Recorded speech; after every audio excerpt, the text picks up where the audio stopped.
Welcome to The Explainer. Today, we're diving into the story of how a global chemical giant is trying to pull off one of the riskiest moves a company can make, a complete reinvention to save itself.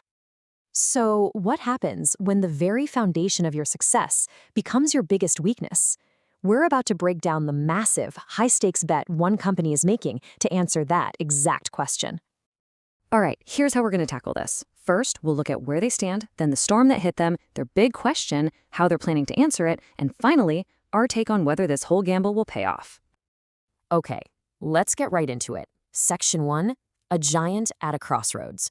We need to understand the situation, which is a legacy built entirely on petrochemicals.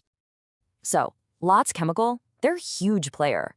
For decades, their whole game plan was about being big. I mean, massive. They dominated the market for things like polyethylene and polypropylene, the basic building blocks of plastic. Their strength was scale, pure and simple. And this chart really tells the whole story, doesn't it? Take a look. A whopping 68% of their revenue. It's all coming from that old-school legacy basic chemicals unit. That huge slice of the pie is really the heart of the problem we're about to unpack. All right, so that foundation of theirs, the one that made them so strong for so long, well, in 2024, it became their Achilles heel. This brings us to the complication, a perfect storm of financial headwinds. And I mean a perfect storm. First, the warning shot, an operating loss of almost 900 billion won. That's not just a bad quarter, that's a massive bleeding wound for a company used to printing money. But it gets worse. The net loss, a jaw-dropping 1.83 trillion won. And here's the kicker. A big chunk of that came from asset write-downs. That's a fancy way of saying they had to admit their old factories, their legacy assets, they just weren't worth nearly as much anymore. The future value had basically evaporated. So what does this mean for investors? Well, the return on equity was negative 9%. Think about that. For every $100 of shareholder money in the company, they were actively losing 9 of them. That's not just underperforming, that's value destruction, plain and simple. So how did this happen? It was a pileup. First, you had China just flooding the market with cheap chemicals, killing prices. At the same time, global instability drove up the cost of raw materials. So costs up, prices down, a classic margin squeeze. Then the EV market, which was supposed to be a big growth area, hit a speed bump, that chasm from the early believers to the regular buyers. And just to top it all off, high interest rates meant people weren't buying stuff, cars, appliances, all the things their products go into. Ouch. Okay, so that's the mess they were in. Which brings us to the big question. How in the world do you redefine your future? I mean, what do you do when your entire legacy is suddenly an anchor pulling you under? Right, that's the trillion-dollar question right there. How does a giant like this, a behemoth, escape a death spiral and actually build something new?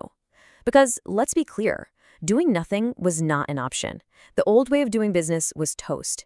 This was about survival. So, let's get to the answer. This is where things get really interesting. Lotte's plan wasn't some small tweak. It was a full-blown transformation, what they're calling the Green Promise 2030 strategy. And Green Promise 2030 is way more than just a slick name. It's a total pivot in their identity. They're trying to go from being a company that sells tons and tons of cheap, basic stuff to one that makes high-tech, high-value green materials. It's a complete change in philosophy. So how are they going to do it? They're betting the farm on 2 massive growth areas. Pillar 1, hydrogen energy. They're aiming to supply a huge amount of clean hydrogen. Pillar 2, battery materials. They're not just dipping a toe in. They're building the whole supply chain for key EV parts. They're going all in. And here's where the rubber meets the road. It's a simple, brutal strategy. Addition by subtraction. On the addition side, they bought Lotte Energy Materials, a global leader in copper foil. That's a critical part for EV batteries.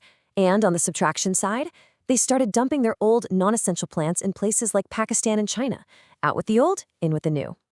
Now, this lays bare exactly why they had to make this move. Just look at the operating margins. Basic chemicals, the biggest part of their business, was losing 6%, negative 6%. Meanwhile, their other, more specialized units were actually making money. And yeah, battery materials is in the red too, but that's an investment. That's the cost of building your future growth engine. You can literally see the old company dying and the new one trying to be born right here in these numbers. So that brings us to the final section, the verdict. After all this, was this a brilliant strategic pivot or just a desperate high-stakes gamble? Let's analyze the bet. Well, here's what the analysts are saying. They're calling it creative destruction. And that's a perfect phrase for it. It's this idea that sometimes you have to tear down the old house, even if it's painful, to build something much better and stronger in its place.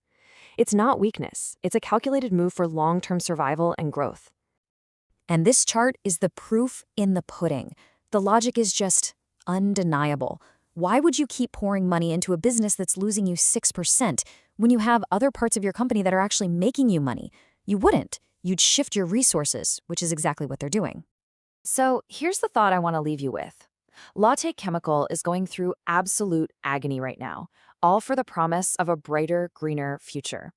The question for all of us is, are we watching the creation of a new blueprint for how old industries survive in the 21st century? Or is this going to be a cautionary tale for everyone else?